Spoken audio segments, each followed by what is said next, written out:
Crescent City Steakhouse, a true neighborhood restaurant operated by the Vojkovic family since 1934, is the oldest steakhouse in the city of New Orleans.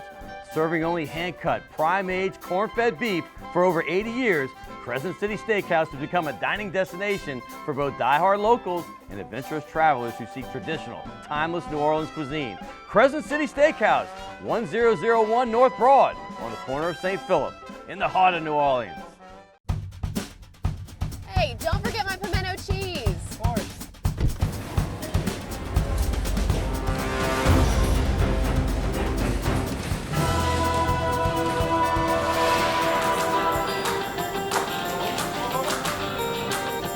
It's okay, I'll take it from here. Hey, you gotta get a seat. For the love of palmetto cheese. Fall in love with autumn with PJ's new seasonal lattes. Our pumpkin latte brings you all the flavors of a pumpkin pie with hints of cinnamon and nutmeg, like your favorite holiday dessert in a cup. And our s'mores latte with flavors of toasted marshmallows, warm milk chocolate, and graham cracker cinnamon is sure to bring back campfire memories. The PJ's Fall Seasonal Lattes, available at your local PJ's only for a limited time.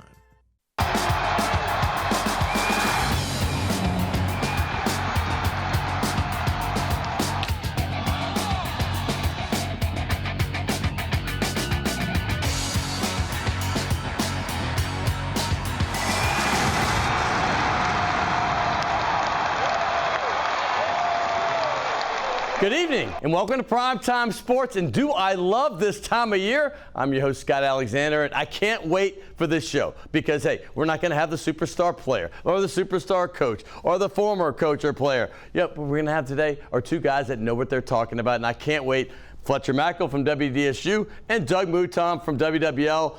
I love to talk to both these guys. We're going to have a lot of LSU baseball talk, of course. We're going to talk a little bit about the Saints' outlook after the mini camp that just ended.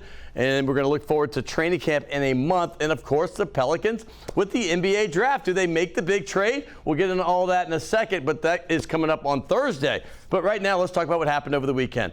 LSU, Paul Skeens does what Paul Skeens does. He is the best pitcher in college baseball. And if I'm picking the next month's draft or next week's draft, I'm taking this guy number one for sure. I love Dylan Cruz because he does it on a daily basis, but you don't get pitchers like Skeens very often. LSU won their sixth game in a row in the NCAAs by beating Tennessee on Saturday night, 6-3. What a great game that was for the Tigers. And then that led up to the matchup of the year. Everybody wanted to see it. There's only two teams that have been number one all year long. LSU has been number one since February, really January when the polls came out, and then and since about Mother's Day-ish, around there, about a month.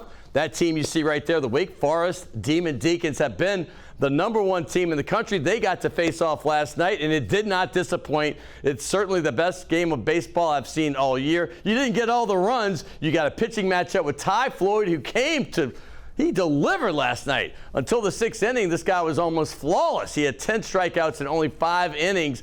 He gave up some walks, and that'll always hurt you. They gave up 2 runs. Thatcher Hurd came in and did some nice work, but then they couldn't get runs in. You got the 8th inning when you thought you had first and third. You could get a run in, right? That did not happen. They got thrown out at the plate. We're going to talk a lot about that coming up right there. Trey Morgan, the Brother Martin native, who's been a great player for LSU, gets thrown out by, guess what? A Tulane transfer. Bennett Lee, one of the great players for Tulane last year, transferred to Wake Forest. Phenomenal play. You will not see that play made very often in that situation, and they got him out at the plate. Then they hit a double play, and then Wake got an excuse me run in the 8th and won the game 3-2. All credit goes to Wake. LSU could have been in that position. Now it puts you in a tough spot. Now you got to win 3 in a row to get to the final instead of just 1. But if you remember back in 2017, a team much better, well, I shouldn't say much better, but better than Wake, Oregon State was 58-3 or something like that, some crazy record, and they ended up beating them twice to go to Florida. But their pitching was decimated at that point, and they lost in the final. We'll see what happens. They have to beat Tennessee first tonight. That's going on. We're going to have Tennessee, Tony Vitello right there. They always have a good team over there in Knoxville. So they beat Tennessee Friday. It's going to be tough. We shall see. Hey, moving forward, how about the NBA draft? Do you keep Zion and B.I., this is the question right here. These are two premier players that can't stay healthy. Or do you trade up to number 2 to get, that's the man who makes the decision, David Griffin, to get this superstar, Scoot Henderson. This guy is spectacular, and he's a point guard. But, you know, you're going to be rebooting if you do that. We'll see. Hey, by the way, Victor Wembanyama, this 7'5" player, has only been 4 players in my lifetime that are sure thing number ones in my book. Kareem Abdul-Jabbar, late 60s. Magic Johnson, late 70s. You had Shaq in the early 90s and LeBron James, early 2000s. That's it, period. By the way, we'll see what happens Thursday night. Saints minicamp is over. You're gonna, from now till mid to late July is the only month of the year. There's no football, no NFL, no free agency, no draft, no preseason, no training camp, no season. So that's coming up. Also, we'll see what's going to happen. I think the Saints are going to have a really nice nucleus to run with. And Regis Prograis, we love him. He's been on the show twice. He is now the WBC World Superlight Champion. He beat Danielito Zarilla on Saturday in the Smoothie King Center. Not an exciting fight, but he is the champ. We wish him luck going forward. PGA U.S. Open this weekend. Wyndham Clark got his first major. Good for him. Rory McNamara is the real story here because he is lost by a stroke yet again. I love Rory. We all love Rory, but he seems to come up short quite often, but he is still one of the greatest golfers in the game. Doug Mouton, Fletcher Mackel next right here on Primetime Sports. Stay tuned. It's going to be a doozy. Can I tell you a cat joke? Just kidding.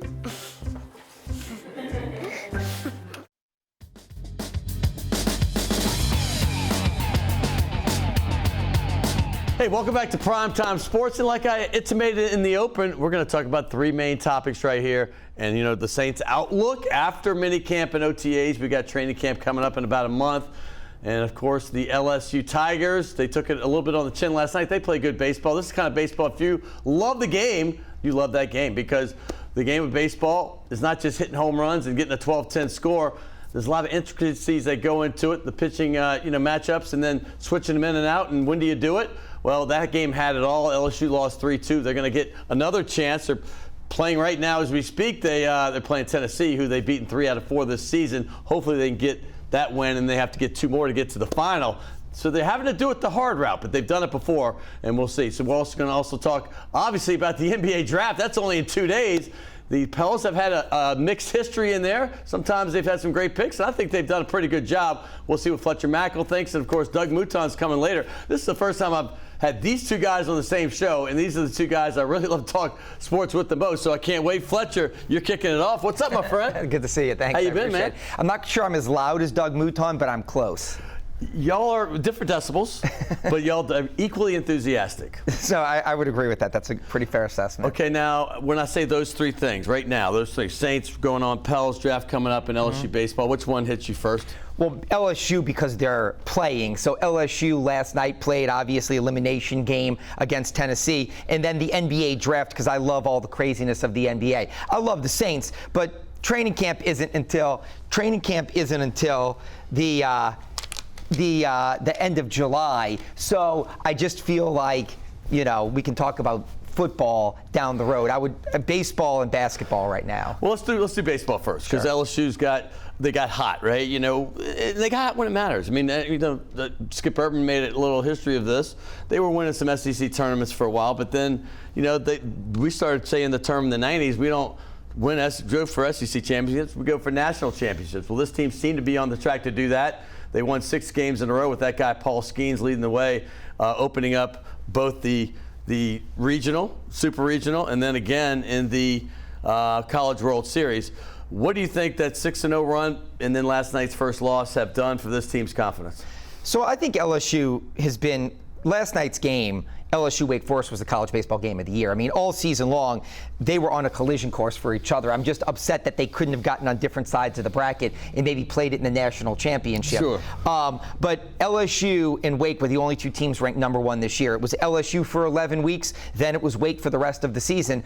Wake's coached by Tom Walter, a great guy who coached UNO from 05 through 09, a great coach who's built a really strong program there.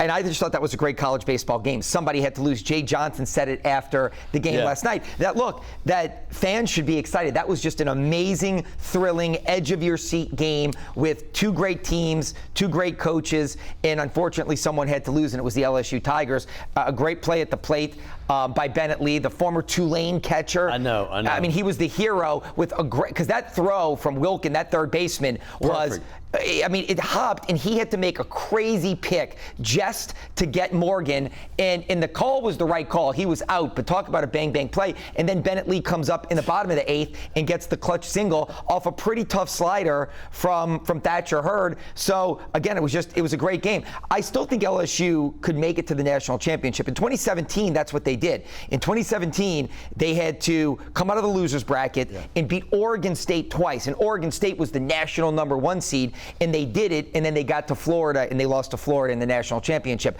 I see a path that LSU could get to the national championship. Win against Tennessee, get the game against Wake on Wednesday, and then Thursday they can bring Skeens back on 4 days rest, and maybe now they'd be spent in the national championship just like they were in 2017. But there is a path for them to get there. But I think this team's good. And, again, that was just a fantastic, epic game against Wake Forest. That play, let's talk about that real quick with Trey Morgan. The brother Martin, graduate, I mean, great local product. That third baseman's got game, by the way. That guy gets clutch hits, and he's obviously that play in the field. You say it bounced, but, I mean, honestly, that throw, even though it bounced, it was right there on target. Well, I'm just saying this. When you're on third base, Trey Morgan said himself, he has to make certain angle throw because, obviously he's in the way of the throw. Yeah. And so he said, hey, I took my chances there. But could he have even gone back to the bag? No. I mean, look. So it's a contact play, and Trey Morgan said it, that you're going on contact, like ahead of time. Like there's certain things in baseball that you're going on contact. Like if the infield, meaning when the ball's hit, right like contact. As soon as you see it, you go, and so he knows. So he didn't wait to see where did it go, did it get past the third baseman? And Trey Morgan, clarified that in the post game on Monday night when they said, "Can you ask about it?" And he goes, "It was a red play, I guess they call it, just their terminology." And he goes, "So I was going on contact because the infield wasn't in. I mean, the infield wasn't playing in. If the infield were in, you'd wait and see the ball has to get past him because I'm a dead out. Right, you're dead out. So the third baseman was playing his normal position. Beloso hit the ball, and the third baseman had to go to the line to make a backhanded play. And Trey Morgan's right. I mean, the guy had to make a backhanded play and on the run make a throw. And Trey Morgan goes, I was going on contact, and I saw the angle of the ball that I knew he was going to be going to his right and have to make a tough throw. And it was a tough throw. And the bigger play was the catcher. I mean, that's not a first baseman's mitt he's wearing. No. That's a catcher's mitt he's wearing. And so the third baseman, who's their best player, Wilkin, who's got 31 home runs, I mean, the kid made the best throw he could. I mean, he could have made a better throw. But the fact that the catcher grabbed it on a short hop and still put the tag on Trey Morgan is an unbelievable within seconds of Morgan putting his hand over him to score. And the thing that people have to realize, too, is like a first baseman's mitt and even just a regular fielder's glove, that is not the glove that you are picking. Like, that is a very difficult play for that catcher to make. On a short hop to grab the ball clean and to still make the play. Again, it was just it was the play of the game, and it went Wake's way, and it ended up being the difference in the game. I mean, we both played baseball at the same high school, different eras, but you play college baseball, so this gives it more credence to what you're saying for the guy out there that doesn't know you play. So you know what's going on in the game.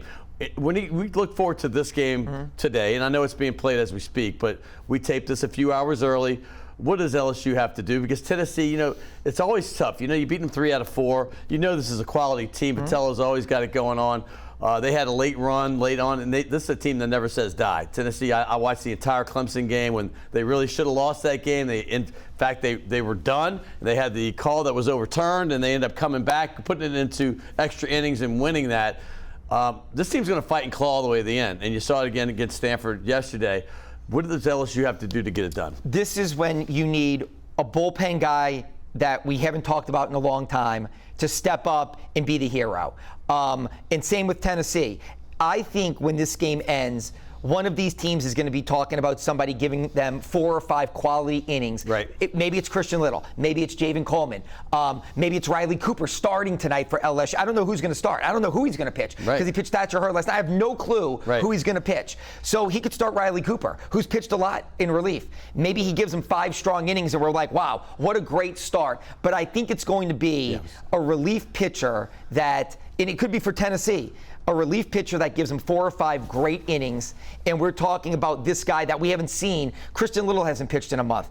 You know, Javen Coleman hasn't pitched in a month. Riley Cooper's come out of the bullpen. Could he start tonight for LSU? Who gets the ball and who can give you 4 or 5 quality innings tonight? Same with Tennessee. That's what I think the story of this game is right now. I mean, it's been Skeens all season. We know, I mean, this guy's going to give you an incredible game anytime he pitches. Christian Little was one of the guys we thought that was going to be the guy. Last night, Ty Floyd came in, and I remember thinking, you know, whenever he was out, you know, this team was different. You know, it's a little bit different. But this guy came in and got 5 innings, and until that 6th, when things got a little shaky with a couple walks and things like that, this kid had 10 strikeouts in 5 innings. He had it going on. Ty Floyd would be the ace on like 99% of the teams in the country. His stuff is amazing. I mean, he's got a 2-seam fastball that runs like crazy. He throws 95 miles an hour. He's got a nice breaking pitch. I mean, I'm just surprised that it can't be extended because he always hits a wall, it seems like, at some point, like he did in the 6th inning. He walked 3 straight guys. And that umpire last night was pretty questionable. I thought some of the umpiring we've seen in the World Series is fantastic. The first game that LSU played when they opened up against Tennessee, I thought the umpire was awesome. Last night, I thought the umpire was just wildly inconsistent. There were pitches he called balls 1 inning, strikes the next inning. That's the problem. That's the problem, right? And I could see Ty Floyd's face, even when Jay Johnson came and took him out, he was talking to Travinsky going, that was a strike, right? I mean, the last pitch he threw where he walked that kid, I thought clearly a strike. I mean, this umpire was not very good. That being said, Ty Floyd has amazing stuff, and I'm surprised he is good. I'm surprised he's just not great, and I don't know what it is, but he hits that 1 inning where he loses command, where teams barrel him up, and it's usually that 3rd time through the order, 2nd or 3rd time, and I don't know if it's a mental block. I don't know if he's gassed, that if his stamina. Some guys just aren't built. Skeens is 1 of 1. Guys don't throw 100 into the 9th. I mean, look, Ty Floyd got to the 5th inning and was masterful. I mean, look, when he got Wilkin out on that 3-2 fastball, I mean, he painted the black. They weren't even trying to pitch to him. And I think Peterson, who's the former pitcher at Stanford, who called the game and does a fantastic job. He's great. Love him.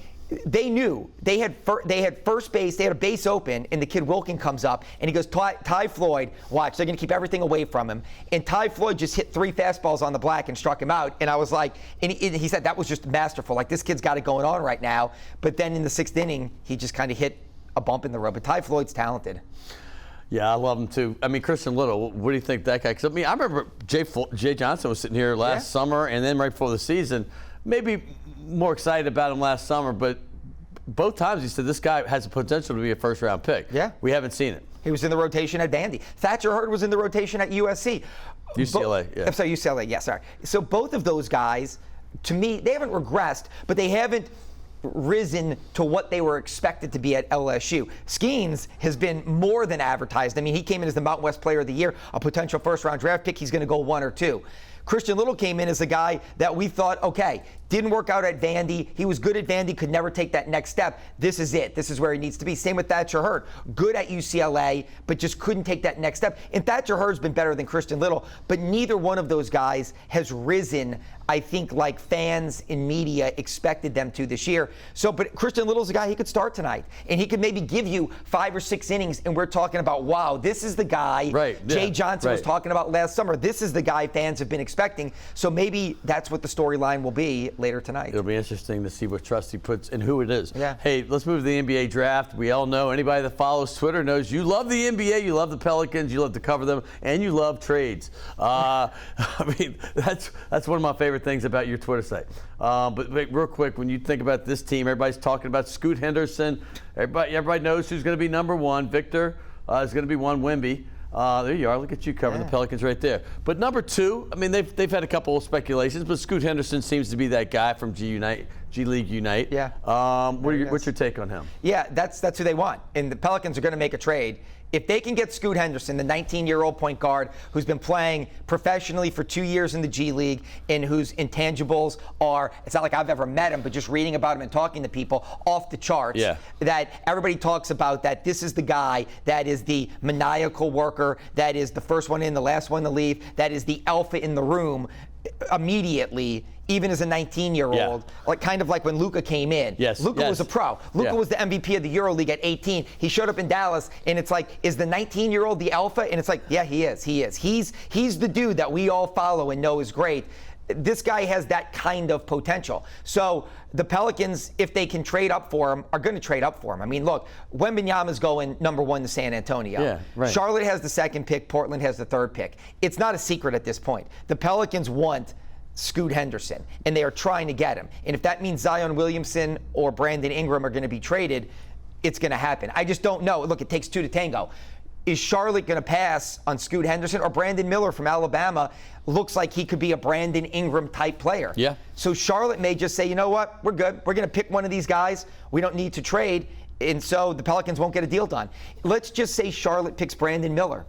Portland, I think, is definitely trading pick 3 because this is their last shot with Damian Lillard. They can't draft a 19-year-old and sell that to Damian Lillard. Damian Lillard next week will do what Bradley Beal did and demand a trade, and he'll end up in Brooklyn or Boston or Miami or someplace else. So Portland has to trade that pick for a quality player. So I think the situation that I'm predicting, and who knows how it's going to work out, I think Charlotte's probably going to take Brandon Miller. I think Charlotte's going to say, we like the big 6'9" wing. We'll pair him with LaMelo Ball. We're not going to try to jumpstart this rebuild in draft or trade for a veteran player. And trying to see if Scoot and LaMelo go together. Well, I don't know if they're going to draft them. Yeah, Scoot and LaMelo may not go together. They could. That's what I'm saying. Yeah. But that's right. 2 point guards. How does it work? And with the egos and things like that.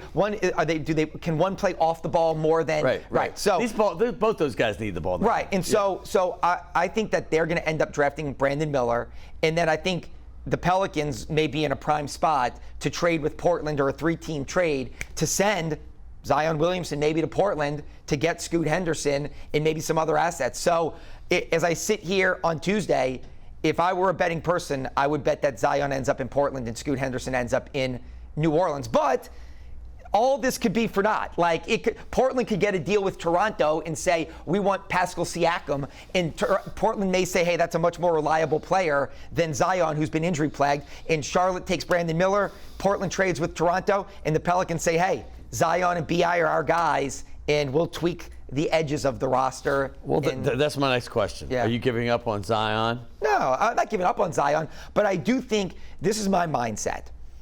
I think CJ is a great player and a great dude. I think B.I. is obviously, when he's healthy and going, an electric scorer. I think Zion is an MVP candidate and is generational. But we haven't seen it. And so somebody always tells me facts versus feelings. So to me, the facts are that this team together, Brandon Ingram got here in a trade in 2019. Oh, look, it's unbelievable. I know. Brandon Ingram got here in a trade in 2019. Zion got drafted in 2019. In 4 seasons, they have shown you that they are inconsistent and unable to stay healthy. We've seen 12 games together with Ingram, Zion, and C.J. McCollum. Everybody keeps saying... Is that total since they've been together? Since C.J. got here, 12 games with those 3 together. A year and a half, right. And people keep saying, give it a chance, run it back. It's like, I hear you. Like, I'm not saying that's the craziest thing in the world. But 12 games is, like, like, betting on that is hard. It's like 12 out of 120. It's 1/10 of the time. That's what 12 out of probably 120. And so I look at it and say, for 4 years, Brandon Ingram has been injury plagued and Zion Williamson has been injury plagued. And these haven't been serious injuries. Like, Brandon Ingram had a toe injury. The year before, like, he missed 27 games and 30 games and he never had surgery. Zion missed half a season, 50-something games with a hamstring pull. Like, that's where the facts tell me, is this group ever going to be healthy enough to be anything special? So that's why I think they're exploring trades right now. And Scoot's an alpha, man. I mean, this team doesn't seem to have that takeover guy. I know he's only, He's 19, but it would be a little bit of, I would call it like a soft reboot. That, like, if you traded Zion, to me, you'd still have Brandon Ingram, C.J. McCollum. You'd still have Trey Murphy and Herb Jones. You could still maybe flip Jonas and picks. You could have a competitive team and still have a 19-year-old, like, it's not like he's got to be an all-star right away. So you can have a competitive team and still be a playoff team and still grow with that group. But I would certainly call it, if you trade Zion or B.I., I would certainly use the term soft reboot in some way, that they're just resetting a little bit without those two guys. I hate to bring back the old more woulda, coulda, shoulda, but if they could stay healthy, I mean, what is the potential for this team? Because we've talked about, they got all the way to the 1 seed at one point. They took Denver out of it. May have been a week, but they took them out of it for a minute. What can they do? I don't know. That's the thing. I don't know. Last year, in the month of December, they were great. They were up to number 1. They beat Memphis. I mean, Memphis beat them too, but they beat Memphis pretty handily here. They took down Phoenix a few times in some great series. They beat Denver at home. So if they're fully healthy all season, I still believe in my heart of hearts they're what Sacramento was last year. Right. So Denver was the clear alpha in the West, and I don't think the Pelicans would have kept pace with them. But Memphis was 2, Sacramento was 3, Phoenix was 4. I think if New Orleans would have been healthy all season, they would have been right there in that 2 through 5 range with those teams. That, to me, is where they would have landed. Now, again, what would they have been in the playoffs? And that's the hard thing. This was the season when you were supposed to see who and what they were, and we'd have a better understanding. Do they have enough shooting? Do they have enough around Zion and CJ and BI? Can Jonas play defense? Do they need another new big man? That was what this season was supposed to be about. Get good with this group and then figure out, do we need to make the move for OG Anunoby? Do we need to make a move for a better three-point shooter? Like Memphis kind of figured out who and what they were 2 years ago and knew what they needed when they tweaked the roster a little bit when they brought in guys like Luke Kennard. They needed more shooting around Ja. And so I look at like Sacramento, and they said the same thing around Sabonis and De'Aaron Fox. They knew what they needed. That's what we were hoping to figure out with the Pelicans this year, and now it's just the great unknown. It's fun to see these teams come around. You knew Mike Malone when he was here, but when you watch Denver come to fruition, they had a little break in the action when Jamal got hurt. Murray came back, and you saw that 1-2 punch with the great supporting cast this postseason. Yeah. It was fun to watch, man. And as a guy that loves basketball, to see the maturation of this team and it all come together, what were your thoughts? Yeah, I think that Denver shows how you can do it, and that's a reason for being patient. That there were some years that they finished 8, and there were some years that they finished 4 and didn't make the run that everybody thought they were going to make. But they made tweaks on the roster. The only thing I'll say about that is that their star, you knew was their star and was going to play every day. That is Nikola Jokic. Talk about that. Yeah, I mean, he's unbelievable. He's a back-to-back MVP. He could have won the MVP for 3 straight years. So good. I mean, Embiid, I'm happy he won it, but you're talking about a guy he won it 2 of 3 years and could have won it 3 straight years. So even when they were tweaking, and look, Jamal Murray had the knee injury, Michael Porter Jr. had some injuries. Even when those guys had injuries, you knew who and what they were, and you still had your best player playing all the time. And they've made some smart moves. Their leader, Connolly, is now in Minnesota, but Mike Malone has built a good program. He's a really good coach. So yeah, I think Denver's a really good organization that did some smart things. I think that's one of the things the Pelicans have to look at and say, we could be that. Like, we could, in a year or two, be this team. But again, it just may not work out that way. I mean, I don't know how you bank on the one thing Denver could always hang their hat on is that Jokic plays. It plays like 75 games a year. Whereas Zion plays 29 a year. BI plays 50 a year. Like, that's the problem with the Pelicans right now is if you've got, you look at these guys. Embiid now is the shining star in Philadelphia. Giannis in Milwaukee. When you have your stars play and are going to be there and going to be great, it makes it easier to build out the rest of the team around them when we don't even know if Zion can stay healthy or if BI can be that alpha. We just don't know. It was nice to see Joker get his due. Jokic the talking heads on the big networks, sometimes they weren't, they say, hey, why is this guy? We're going to look back in history saying he might get 3 straight when Michael Jordan really never did that. Yeah. And it's nice to see the whole country be able to watch and see all the little things he does that you might not notice. You just see the triple doubles, and you used to see Russell Westbrook do it, and a lot of those were somewhat empty, and I hate to say that, but Russell was going for numbers. Jokic just comes natural. So my point is, it was nice to see the East Coast people that don't always stay up for the late games. I lived in Washington, D.C. I lived in Atlanta. It's hard to be up at 1 in the morning to catch those games, so that was good. I got to get to the Saints real quick because you go to minicamp. This is probably, 25, 30 times? I mean, how many have you been to? I mean, I've been here 21 years, so I guess 21 mini camps. 21 mini camps. What did this one show you? Besides nothing. Yeah, I was just going to say. I mean, Derek Carr looks like the alpha. It looks like the first real quarterback that we've had. Look, I like Taysom Hill. I think Jameis Winston has become a much better man and a teammate. But I think we all knew those quarterbacks were kind of a house of cards, so to say, that nobody really believed, or there were a lot of questions around Jameis. There were a lot of questions around Taysom. This is Derek Carr's team now. He is the real quarterback. He is the real alpha. He is the real leader. He is out there when he's on the practice field, when he's meeting the media. It feels like it felt when Drew Brees was there. I'm not trying to say they're going to have that kind of success, but it feels like, like they've got a real leader on the offense at the quarterback position that they believe in, and he believes in them, and they have a chance to execute again at a pretty high level. Foster Moreau coming in.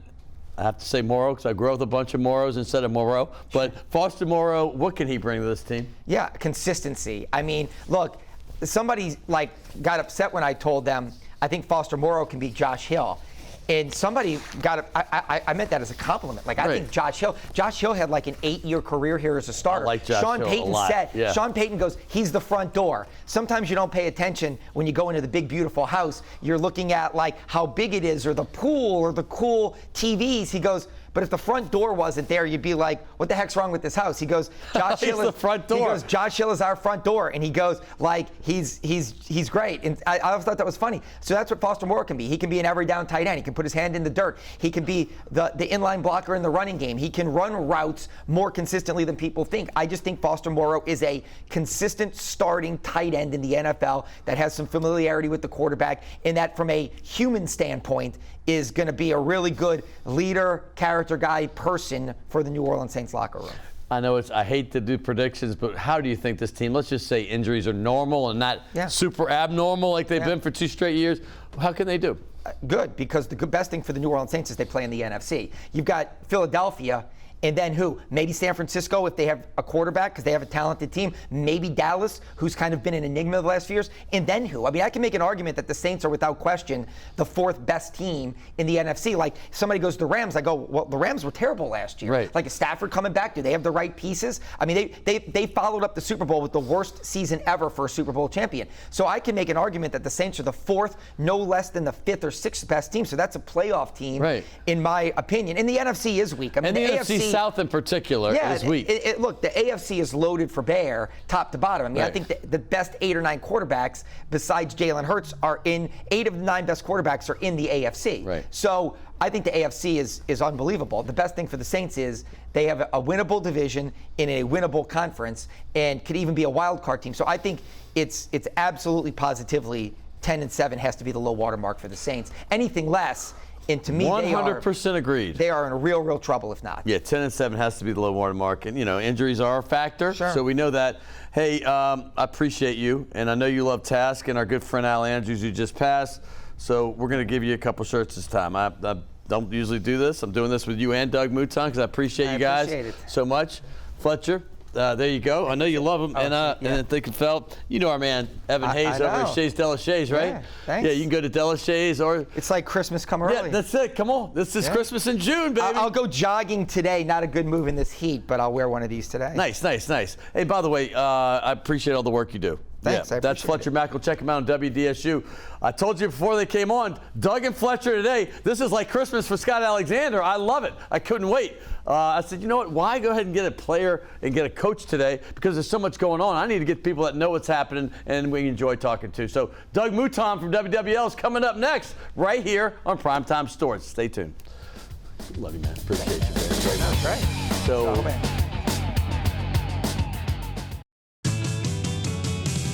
Rock and roll will never die. It's old New Orleans, my oh my. Come on, baby, let's go rock and roll at the city lane. All night, let's roll, let's rock and roll. Baby, do the rock and roll at the mid-city lanes, the home of rock and roll. The recent devastation from hurricanes have caused insurance companies to significantly raise their rates. However, most of them are offering large discounts if you install a fortified roof system, which uses larger nails and has a much stronger, resilient base underneath the shingles. The fortified roof professionals at Skyline Contractors can install these new roofing systems for you. More information is available at 504-355-6845 or at skylinecontractors.us. Max Durbus Realtors has been providing commercial and industrial real estate services to its clients for nearly 100 years. Since 1934, Max Durbus has been locally owned and operated throughout the greater New Orleans area, including the North Shore, Hammond, and even the Mississippi Gulf Coast and beyond. We focus on your commercial real estate needs so you don't have to. More information is available at 504-733-4555.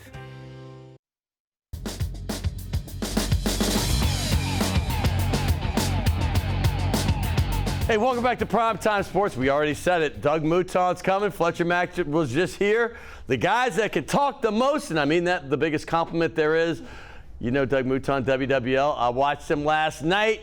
Watch him every Sunday. I tape all those shows, 4th Down and 4. Love that show. You do a spectacular job, Doug. Welcome back. Thank you, Scott. Appreciate it. How you been, man? I'm good. When you say talk the most, I think you mean talk the loudest.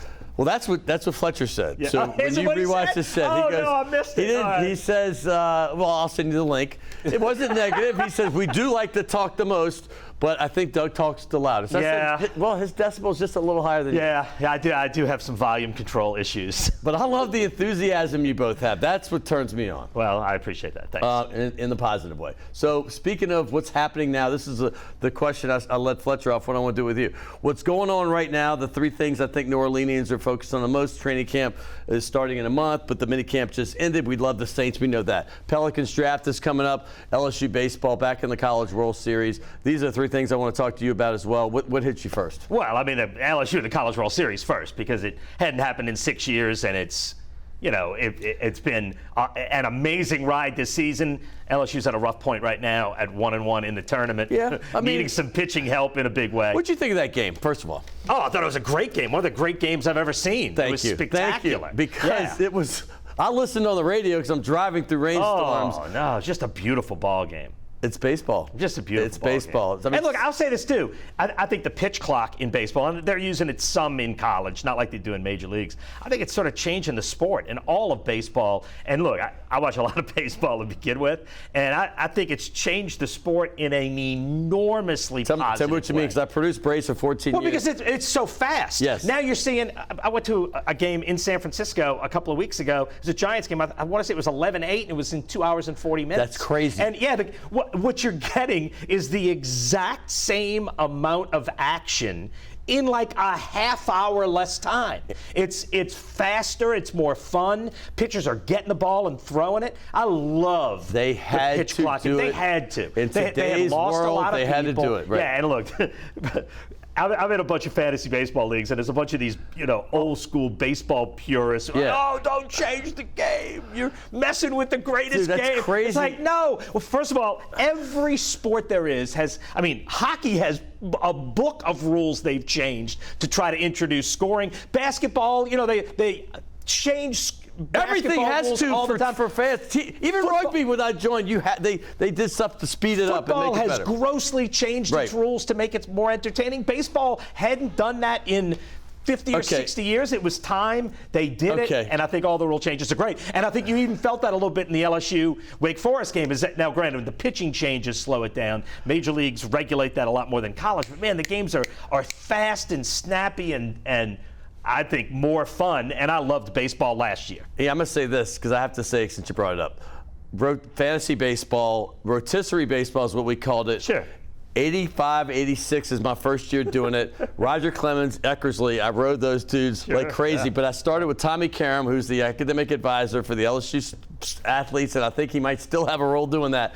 But we had this great baseball nerd league, and I brought it to D.C., and I was in a league for 23 years. I worked on the Hill for 4 years, and I flew back every year for 19 more years. Guys that went to UVA, for the draft, Georgetown. We did a auction draft. You had $300 to spend. We do an auction draft with 17 teams. It takes us like 11 hours to do the draft. We had the same 12 guys for 24 years, and they'd all fly back. Everybody lived there at the time, and I miss it so much. If you have an opening. Oh, God.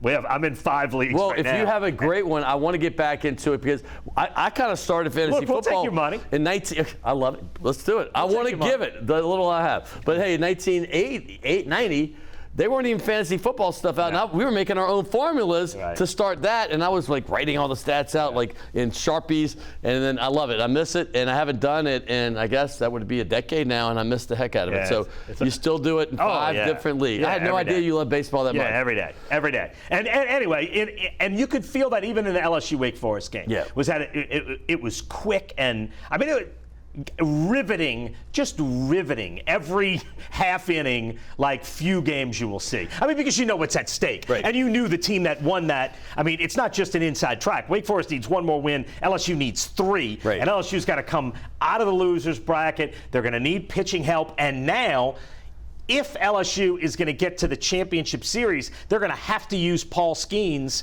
in this portion, meaning if they get to the championship series, likely against Florida, they're not going to have Paul Skeens. This changes everything. Yeah, and I want to say there's something about that because we all look in history and we go back to these years and they didn't win it. And it's like one little play changed it. One little this much changed the entire thing of how we might look at history, because I look at the teams from 09 to 17 even, Mason Katz and Rafe Rhymes, these teams had some great teams that were, remember the North Carolina game, was it 1-0 or something? And that team could have been looked on in history as one of the great LSU teams, but you don't even think about it because they didn't win. This team now has to go the long route and do it, but one little play made them go from having to win 1 game instead of 3, and every pitch mattered. Every pitch mattered. And then the play from Bennett Lee at home plate was just spectacular. And look, they replayed that thing about 15 times, and at first the announcing crew thought he was out live. Then they thought he was safe when they first started looking at the replay. Then they thought he was out again. And look, I'll say this. Look, that picture is spectacular from the AP. I thought he was out, but literally by our sense, like 2 frames of video, which is 2/30ths of a second. You know what I mean? Like, that's how close Fletcher was focusing on the scoop because he said, listen. The scoop was incredible. The bit, the scoop, it's a double clutch, the scoop at the plate, the kid from Tulane, and then he comes up in the next half inning and gets the game-winning hit. I mean, it's roll wave, look at his eyes right there in that play. He's focused on the ball with Trey Morgan bearing down on him. Like that, it was amazing. Unfortunately, LSU was on and that's amazing picture. LSU was on the wrong end of it, but it But Jay said it best at the end, man. I love Jay Johnson. I just love it. He's like, listen, man, this is a great baseball game. It's a great game. If you know the game, you love the game, you loved it. Yeah, no question about it. And again, though, now LSU has to go the long route. Yeah, and then they have the 1 versus 2 all year. The only 2 teams. The only 2 teams. Yeah. So how do you think? I mean, listen, we know the game has just started at LSU, Tennessee. How do you think this is going to fare? Well, I mean, look, LSU's got to win 2 before they get Skeens back. They would have to beat Tennessee tonight. They'd have to beat Wake tomorrow, and then in theory, if you can get to Thursday, you throw Skeens again. But then if you do beat Wake with Skeens, then you got to play Florida without him. Look, I think LSU's road to winning a national championship got incredibly tough in those last 2 innings. I was listening to the post-game comments. I know the coach probably got him. I love Wake's coach, by the way. He probably former guy of here. Course, Tom Walter, but probably. He said, we look impossible to beat right now. And every time I read something like that, I know, I'm like, okay, now I'm feeling we got a shot. Because anybody that says that. No question about it. And look, give him credit and give Wake credit. Tom Walter is one of the new age of baseball managers. Love that guy, by the way. He has 100% grasped all of the analytics of modern baseball, and especially even the biomechanical analytics. Yeah. He has embraced it all. He's taken a Wake Forest program that has been kind of non-existent since the 50s and turned them into the best program in America this year right now. Right. Yeah, from 55 to now. And give him all the credit in the world for not being afraid to embrace. And look, Jay Johnson does it in a huge way too. Yeah, he does a lot more on the hitting side. He's the hitting guy. Yeah. And Tom Walter has done it more on the pitching side. And I mean, look what he's done there. It was amazing. The game was amazing. If LSU doesn't get there, it's a shame. But it was still spectacular to watch. I believe, and you would know this more than me, he was only like 34, 35 when he got the UNO job, right? Yeah, and he did a great job at UNO, down to the NCAA tournament twice. Right. Did you talk to him much? I did not at that time. Right. At that time, that was right after Katrina. I want to say between like 05 and 09, if I remember the years right. I took this job doing sports at Channel 4 in 12. I see. So I see. It really didn't come from me until around 12 that I was jumping in with those guys more. Certainly, I'm a UNO graduate, and I went to 1 million UNO baseball games when I was there. So I certainly followed the program closely, but I did not personally talk to him a lot. Now, you're a New Orleans native. I want you to look back real quick. When you think of LSU baseball, I mean, I know you went to UNO, but you followed all the teams here. What's the first team you think of? The first team I think of is the one that won the regional at UNO, 87, 88. Yes. That first team. That's when I was in college. The team that Joey Bell was their best player, and then Skip Bertman booted him off the team. They go to the regional as the 3 seed. They beat Tulane their first game, which was a great game. And then they came back to beat Cal State Fullerton, win that's when the regionals. Yes. UNO hosted a regional because their attendance was so good. They brought Cal State Fullerton in as a 1 seed to that regional. Yes, that's right. And that's when there was no super regional. The regional was 6 teams. 48 teams made the NCAA tournament. It was 8 6-team regionals. Right. And LSU won that regional, and that's the first LSU team that I remember. And I want to say it was Andy Gailey and Richie Cunningham at the top of that lineup. And Skip Bertman had that team, and this is what I remember about Skip Bertman. You talk about like the modern era of baseball going fast. I remember those LSU teams where he had guys at the top of his lineup taking 2 strikes. Yeah. And in this era of college baseball, pitching was not good at all. No. So you go into the majors if you were any good, right? And walking. Yeah. And every LSU game was 4 hours plus. Look, it was a smart way to play baseball, but it was this. I love that you brought 87 up because 87 or 88? 87, right? Yeah, and then everybody was when Ben McDonald was on the mound against Paul Carey's grand slam, that was 88. Yeah, right. So, but the 91, 93, 96, 97, 2000 roll off the tongue. So I had all those posters. Of course. It just depends on where you were at the time. Right. I remember that LSU team. And that LSU team came to that UNO regional seeded 3rd. And that LSU team at that point in LSU's baseball, life hadn't really been much. At that point, UNO had beaten LSU a lot more than LSU had beaten UNO. LSU was not the program. And that was the first time that I really saw at that regional, because I went to every game. I took that time off. I was interning at Channel 6 at the time, and I took that time off and just went to every game.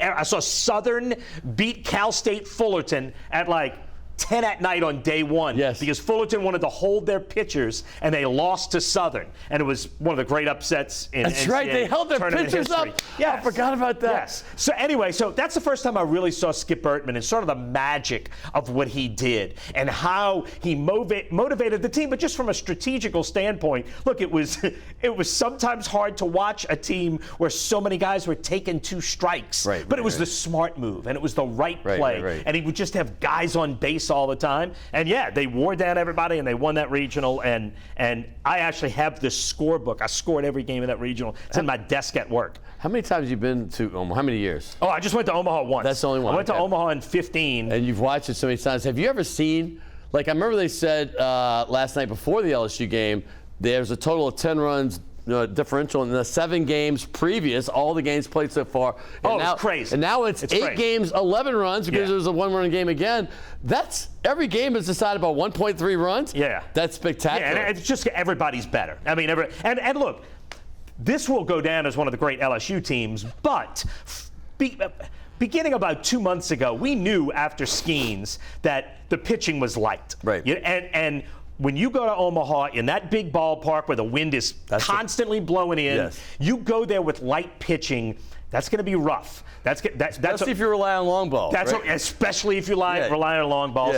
And if your pitching is light, that's going to be rough. So if this goes down as not LSU's greatest team, if they do get bounced in the next 3 days, it will go down as a team that just didn't have enough pitching. Right. They had plenty of hitting, obviously, although when you get to Omaha, the hitting is not going to be quite the same, and you saw it against Wake. The only two guys who hit the ball really well were Tommy White and Trey Morgan. The rest of the team struggled to make contact, and they struggled to make hard contact, and it showed. And the other team from here on out, unless Skeens is pitching, is going to have a pitching advantage. You're going to have to win with a pitching disadvantage the next 2 days. You know, and if you look at the big picture of baseball, especially at LSU, I hate the mindset that it's championship or not a good year. No, I hate that because too. let me tell you also, because if they get by Tennessee tonight, you're in the Final Four. I hate that And think about basketball. LSU's been in the Final Four 3 times in my lifetime, and you think of that as the pinnacle. Yeah, and they never got past it. I agree 100%. Right. I think this has been a spectacular year.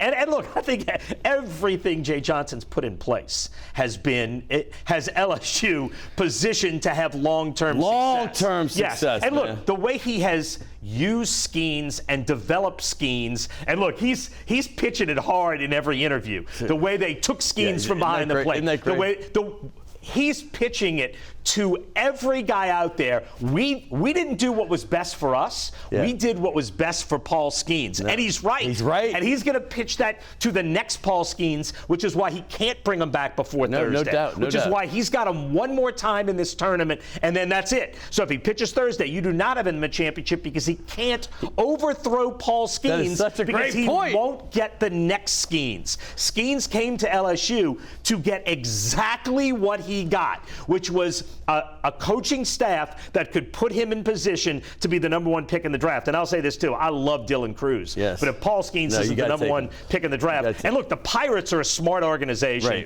and the Pirates have a lot of nice pieces in place. Not so much at the major league level right now, but I like this Pirates organization. They're known for knowing how to develop pitching. I love Skeens in that organization to be at the major league level soon. That'd be nice. The way he used his changeup in Game 1, Skeens could be in the majors in September. Yeah, for real. He could be this year. It's just whether or not they want to start the service time clock. There's a lot that goes into it with arbitration and contracts. But Skeens is going to be up soon. Jay Johnson did what was right by him. And that, as much as anything, what kids want, what the elite athletes want is a chance to play in the major leagues. That's it. And he's going to have 2 in the top 2 picks. 2 in the top 3 at the worst. Unless it's a money situation, those are the 2 best players. Correct. Right. And then, Jordan Thompson's going to get drafted high. He's going to have several other guys get drafted. What I'm saying is that helps him get the next batch. And I loved in the Super Regional, he had all of his players talking about the Tommy White's particular. Hey, this is the place to be. No question. I came from NC State. He's already looking to the future. Look, I'll say this too. He's playing Tommy White at third base because that's what's best for Tommy White. Right. Tommy White's not a great defensive third baseman. No. The Bennett Lee single, game-winning single, if you had a great defensive third baseman, you might have been able to make it. I don't know. Possibly, but Tommy White didn't even make a play at it. But playing Tommy White at third base for the long-term future of the program is the right move. And that's the thing. I mean, the 2 singles that really made the most damage up the middle, they were hit hard. Don't get me wrong. Oh no, the one up the middle there was no play on that. But they're not line drive. No. But the one up the middle was, I want to say they said the exit velocity was 114. It was the one up the middle was ripped. The game winner. But I would love to see like a legitimate Gold Glove guy. I'd love to see the analytics on how often Matt Chapman gets to that play at third. I don't know. How often Nolan Arenado makes that play, and Tommy White's not going to make that Ben play. McDonald, we talk about now as an announcer, for you young people, he was Paul Skeens, and you mentioned one thing. Ben McDonald was throwing 160 pitches and coming back on 3 days rest regularly. Yeah. And this guy, I lived in D.C. when he played for the Orioles. But that's what baseball was then. That's what it was. That's not what baseball is now. Right. Nobody pitches on 3 days rest anymore. And to bring back Skeens on less than 4 days rest is not in Skeens' best interest. I'm just trying to let people know what the difference is today. yesterday and before. Oh, yeah. McDonald was every bit guys as good. did it. But he didn't have the long career. Some say because of what he did in college. He got over 100-something wins, but he didn't go. His guy he came up with, Mouton, got near 300, so he wasn't that guy. Hey, moving forward, when I say New Orleans Pelicans, what the first thing comes off the top of your head? Well, look, right now it's, are they going to make a trade? Look, if it's up to me, if I'm making the call, I don't trade Zion right now. I don't either. Sorry. I run it through at least one more time. Got 5 years left on his contract. We saw last year what's possible. And look, I'm not saying we're ever going to consistently get to what's possible. We might not. He may never. I'm an optimist, so I think we good. I want to run with this. Yeah. All I know is we saw what's possible. Right. They were the #1 seed in the West, and this was what 35-40. This wasn't like 3 games into the year. It was near 30 games. It was near 30 games. Right. We saw what's possible.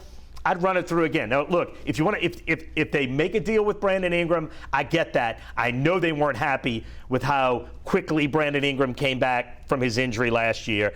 It took a long time to get Ingram back on the court. Quote unquote quickly. Yeah. Because I'm looking at you like, hold on. No, and we had video rolling, so they don't know what you meant. He did not come quickly. He did not come back quickly. Right. No, and I know the organization wasn't happy about that.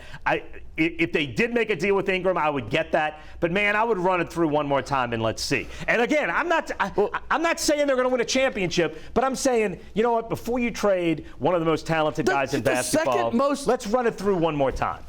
The second most efficiency player in NBA history. In the minute, he's only played a third of the game. I get that. But Shaquille O'Neal than him. Period. That means you touch the ball in that. And look, I understand. You talk about Tom Walter embracing the biomechanics. Like I understand at his weight and the way he jumps. He's 23 now and having injury problems. What's he going to be like at 27 or 28 or 29? I understand his body may not be built for the long haul. He's never going to put up LeBron numbers. Right. But in the short haul, in a one-game situation or even maybe a one-season situation, he is spectacular at a level we don't see, and I would love to see him get another chance. Well, let me just say what it can be. You remember the early, I think maybe it's December, when they had the 2 games against Phoenix in 3 days. Yeah. The Friday night game was what I think this could be. It was spectacular to watch. Phoenix was rolling at that point. They were really good. They were first. They're right there with Denver. But point being is, I don't want to give this up. I like the pieces because I see some of the pieces that could become somewhat what Denver just did. Sure. Yeah, absolutely. But you need a #1. You saw without Zion, this team had a hard time being special without the #1 guy, without the special player, without the lead dog. I think you need him. I think you take this exact same team without Zion, and I think they're an 8th or a 9th place team again. You take them with Zion, I think they have a chance to be special. I would not trade Zion. For me to pretend I know what they are going to do, I don't. And look, we've heard that they are legitimately poking around, and that it is possible. Well, yeah. A trade is possible. Now, look, if you had told me that a few months ago, the way trade rumors are ridiculous in the NBA. I do believe it's possible. I wouidn't do it. I'm risking this, but can you say something about the Saints in 45 seconds? Look, I love everything I've seen so far. The couple things stood out for me in minicamp, and I'll say it quickly. Yeah. One, Taysom Hill was happy. We've done a million stories about is Taysom Hill happy. Right. Taysom Hill was happy. You noticed which was shocking because he seems comfortable in the role that he's great at. 2, Derek Carr has won the locker room over amazingly quickly and in a really good way and in a way that might matter. And 3, you're right. Foster Moreau being out on the field and looking good is inspirational and exciting. And I felt better about life watching Foster Moreau look good at minicamp because I would have never believed that was possible. Doug, I love when you just said that because I love when you do that on your 4th down and 4 and even in your shows on Sunday. You give the points and I agree 99%. I'm like, you know what? If I was doing this, I'd do the same thing. Those things stuck out. It's one of the best things I see about you do. Hey, by the way, we love you. I love your special relationship. It was Father's Day this weekend with your son Quentin. Yeah. It's phenomenal. I just came back from Atlanta, spending time with my 3 kids, and I got chills now thinking about that trip. I just got in late last night, but it's a special relationship y'all have. I want to give you guys and him a shirt.